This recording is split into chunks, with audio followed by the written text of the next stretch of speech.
Hello மக்களே, welcome to Aspire TNPSC. இன்றைக்கி வந்து 2024 நடந்த ஒரு எக்ஸாமோட கொஸ்டின் தான் பார்க்க போகிறோம். அந்த கொஸ்டினில் என்ன கேட்டிருக்காங்கன்னா, ஒரு ஸ்கொயர் இருக்குது. அந்த ஸ்கொயர்லேருந்து என்ன பண்ணுறாங்க அப்படின்னா, பிக்கஸ் சர்க்கிளை வந்து கட் பண்ணி எடுத்துடுறாங்க. அப்படி கட் பண்ணி எடுக்கும்போது ஸ்கொயரோட ரிமைனிங் ஏரியா வந்து என்ன?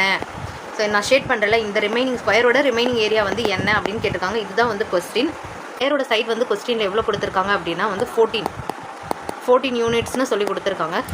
ஏரியான்னு மென்ஷன் பண்ணதுனால நம்ம இங்கே வந்து ஏரியா ஃபார்முலா தான் யூஸ் பண்ண போகிறோம். ஏரியா ஆஃப் ஸ்கொயர்லேருந்து ஏரியா ஆஃப் சர்க்கிள். ஸோ இதை வந்து மைனஸ் பண்ணோம் அப்படின்னா நமக்கு ரிமைனிங் ஏரியா கிடச்சிரும்.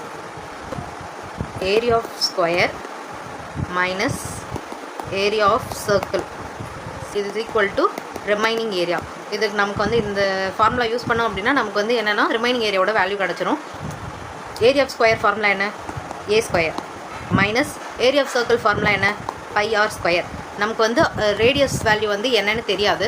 ஸோ இங்கே வந்து என்ன கொடுத்துருக்காங்க, ஸ்கொயரோட சைட் வேல்யூ வந்து என்ன? 14. ஸோ அதில் ஆஃப் தானே ரேடியஸ். அப்போ 14ல் பாதி வேல்யூ வந்து என்ன? 7 யூனிட்ஸ். இதுதான் வந்துட்டு ரேடியஸோட வேல்யூ. ஸோ 14 ஸ்கொயர் மைனஸ் பையோட வேல்யூ 22/7 இன்ட்டு ஆர் ஸ்கொயர் வந்து 7 × 7. 7 கேன்சல் ஆகிடும்.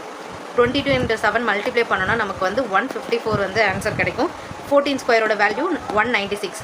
196லேருந்து 154 சப்ராக்ட் பண்ணால் நமக்கு வந்து ஆன்சர் என்ன வரும்? 42 வந்து ஆன்சர் கிடைக்கும்.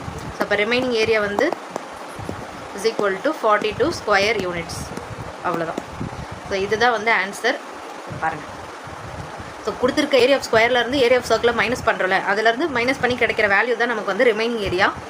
இந்த மாதிரி கொஸ்டின் கேட்டாங்கன்னா நீங்கள் இப்படி தான் சால்வ் பண்ணணும். ஹோப் இந்த வீடியோ உங்களுக்கு யூஸ்ஃபுல்லாக இருக்கும்னு நினைக்கிறேன். இந்த வீடியோ பிடிச்சிருந்தா லைக் பண்ணுங்கள். நம்மள மாதிரி டிஎன்பிஎஸ்சி படிக்கிற ஆஸ்பிரன்ஸ்க்கு ஷேர் பண்ணுங்கள். தேங்க்யூ.